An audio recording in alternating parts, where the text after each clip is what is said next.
नमस्कार, रिपब्लिक भारत देख रहे हैं आप और मैं हूं आपके साथ प्रीता सिंह। ऋतु और अनामिका पांडे भी इस बुलेटिन में मेरे साथ मौजूद हैं। सबसे पहले इस बुलेटिन में बात होगी साउथ कोरिया में हुए विमान हादसे की, जिसमें कई लोगों की जान चली गई है। यह हादसा कैसे हुआ और मौत का आंकड़ा अब तक कितना बढ़ा है, इस पर आगे आपको देंगे पूरी जानकारी।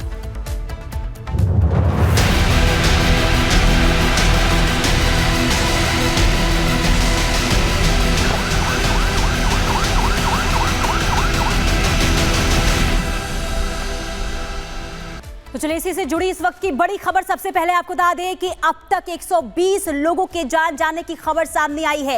आज सुबह सुबह साउथ कोरिया में विमान हादसे की खबर सामने आती है और इस हादसे में अब तक 120 लोगों की मौत की पुष्टि हो चुकी है। मौके से सभी 120 यात्रियों के शव को बरामद कर लिया गया है। आपको बता दें कि विमान में 6 क्रू मेंबर समेत 181 लोग सवार थे और आज सुबह सुबह साउथ कोरिया में ये हादसा हुआ है। विमान क्रैश हुआ, ये लाइव तस्वीर आपको दिखा रहे हैं। लैंडिंग के समय ये विमान क्रैश होता है, विमान आग का गोला बनता है और विमान के पर खच्चे उड़ जाते हैं, जिसमें अब तक 120 लोगों के जान जाने की खबर सामने आई है। हालांकि एक रिपोर्ट के मुताबिक ये कहा जा रहा है कि विमान में एक पंछी टकराता है, जिस वजह से हादसा हुआ है। हालांकि 120 लोगों की मौत की पुष्टि अब तक इस हादसे में।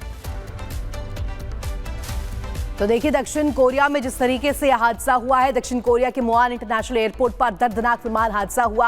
हादसे में बता दें कि इस दौरान जब यह हादसा हुआ तब 175 से ज्यादा यात्री जो है विमान में मौजूद थे और 120 लोगों की मौत की खबर भी अब मिल चुकी है। ये 3 तस्वीर इस वक्त आपको टीवी स्क्रीन पर दिखा रहा है। बैंकॉक से उड़ान इस विमान ने भरी थी, कोरिया में क्रैश हुआ और 120 यात्रियों की जान पर बनाई। ये तस्वीरें आपको दिखा रहे हैं किस तरीके से अब पुष्टि हो रही है कि 120 यात्रियों की मौत हो चुकी है इस दुर्घटना में। और विमान हादसा दक्षिण कोरिया में गुआन एयरपोर्ट पर हुआ, जहां देखिए लैंडिंग करते वक्त जो विमान है ये फिसल गया था और एकाएक इसमें भीषण विस्फोट होता है, जिसके बाद आग का गुबार भी देखने को मिला।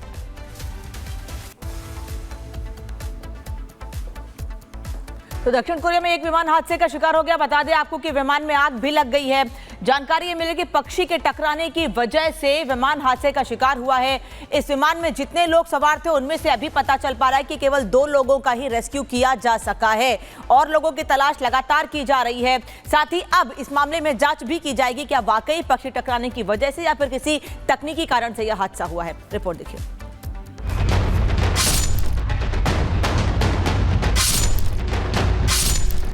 दक्षिण कोरिया में यात्री विमान के क्रैश होने का दर्दनाक वीडियो सामने आया है। देखिए कैसे दक्षिण कोरिया के मुआन अंतर्राष्ट्रीय हवाई अड्डे पर विमान लैंड करता है, लेकिन विमान की सेफ लैंडिंग नहीं हो पाती है। विमान रनवे से पहले नीचे उतरता है और फिर एयरपोर्ट के बाढ़ से टकराता हुआ दुर्घटनाग्रस्त हो जाता है। इसके बाद जोरदार ब्लास्ट होता है और विमान के परखच्चे उड़ जाते हैं। यात्री विमान इतनी जोरदार तरीके से ब्लास्ट होता है कि आग की लपटें दूर तक उठती दिखाई देती हैं और फिर पूरा विमान आग का गोला बन जाता है और कुछ देर बाद सिर्फ धुआं ही धुआं नजर आता है। बताया जा रहा है कि क्रैश होने वाला विमान जेजू एयरलाइंस का था। इस विमान में करीब 181 यात्री सवार थे। ये विमान थाईलैंड के बैंकॉक से यात्रियों को लेकर दक्षिण कोरिया के मुआन अंतर्राष्ट्रीय हवाई अड्डे पहुंचा था। विमान हादसे के बाद राहत बचाव कार्य जारी है। मृतकों की पहचान की जा रही है। तो वहीं साउथ कोरिया के कार्यवाहक राष्ट्रपति चोई सुंग मोक ने राहत और बचाव कार्य में तेजी लाने के निर्देश दे दिए हैं। Bureau report, Republic Bharat. एक ही विधानसभा में काटने के लिए दी। वो विधानसभा पिछली बार हम 5000 वोट से जीते थे। अगर ये 11000 वोट कट जाते तो जीतने के कोई चांस ही नहीं थे, लेकिन ये पकड़ में आ गए, रंगे हाथों पकड़े गए और उसके बाद वो 11000 वोटर डिलीशन जो है वो नहीं हो पाए। चुनाव आयोग के नीचे के अधिकारी उनके ऊपर डिलीशन पे काम भी करना चालू कर दिया था, लेकिन हम चीफ इलेक्शन कमिश्नर साहब का शुक्रिया अदा करना चाहते हैं कि उनके इंटरवेंशन से ये रुक गया और उसके बाद फिर ये 11000 डिलीशन नहीं हो पाए। आज मैं अपनी विधानसभा के कुछ डेटा आपके सामने रख रहा हूँ। नई दिल्ली विधानसभा के, नई दिल्ली विधानसभा का इनका ऑपरेशन लोटस 15 दिसंबर से चालू हुआ है। 15 दिसंबर से आज तक, यानी कि 15 दिन में इन्होंने लगभग 5000 एप्लीकेशन डिलीशन की डाली है। 5000 वोटर्स डिलीट करने की एप्लीकेशन 15 दिन में डाली है, और लगभग 7500 एप्लीकेशन इन्होंने एडिशन की डाली है। मैं आप लोगों की जानकारी के लिए बता दूं कि चुनाव आयोग ने 7500 एप्लीकेशंस एडिशन की, 7500 वोट ऐड कराने के लिए और 5000 वोट डिलीट कराने के लिए, और मेरी विधानसभा में टोटल वोट 1,06,000 हैं। 1,06,000 में से लगभग 5% वोट ये डिलीट करवा रहे हैं, 7.5% वोट ये ऐड करवा रहे हैं। तो चुनाव कराने का जरूरत ही क्या है? चुनाव बचा क्या उसके बाद? चुनाव तो कुछ नहीं बचा। 12% वोट अगर इधर के उधर कर देंगे तो फिर तो चुनाव कुछ बचा ही नहीं। खेल हो रहा है इस देश के अंदर चुनाव के नाम पे, बदमाशी हो रही है, सरेआम बदमाशी हो रही है।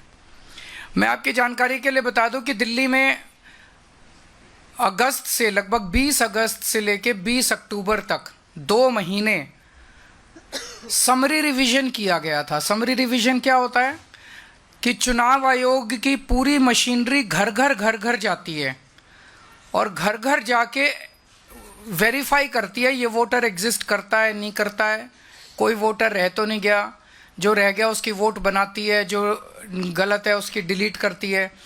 तो उस सारी कवायद के बाद 29 अक्टूबर को चुनाव आयोग ने अपनी समरी रिवीजन के बाद इलेक्शन लिस्ट, वोटर लिस्ट जारी की थी।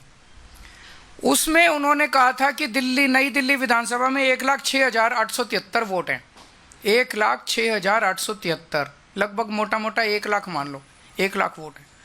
अब उस 1 लाख वोट में ये लोग ये कह रहे हैं कि 5000 वोट डिलीट करने वाले हैं और 7500 वोट ऐड करने वाले हैं। तो चुनाव आयोग ने फिर चुनाव आयोग ने 2 महीने क्या किया था? खाक छानी थी पूरी दिल्ली के अंदर जो उन्होंने समरी रिवीजन। तो उनकी समरी रिवीजन क्या गलत थी? जब 12% वोट की गड़बड़ अगर इन लोगों के हिसाब से है, बीजेपी वालों के हिसाब से 12% वोट की अगर गड़बड़ है, तो फिर चुनाव आयोग के तो ऊपर बहुत बड़ा प्रश्न चिन्ह उठ जाता है। 29 अक्टूबर से 14 दिसंबर तक मेरी विधानसभा में टोटल 900 वोट डिलीशन के लिए आए। 29 अक्टूबर से 14 दिसंबर तक 900 वोट डिलीशन के लिए। इसका मतलब 45 दिनों में 900, तो पर डे लगभग 20 वोट डिलीशन के लिए आए। 15 दिसंबर से आज तक 5000 वोट डिलीशन के लिए आए 15 दिन में।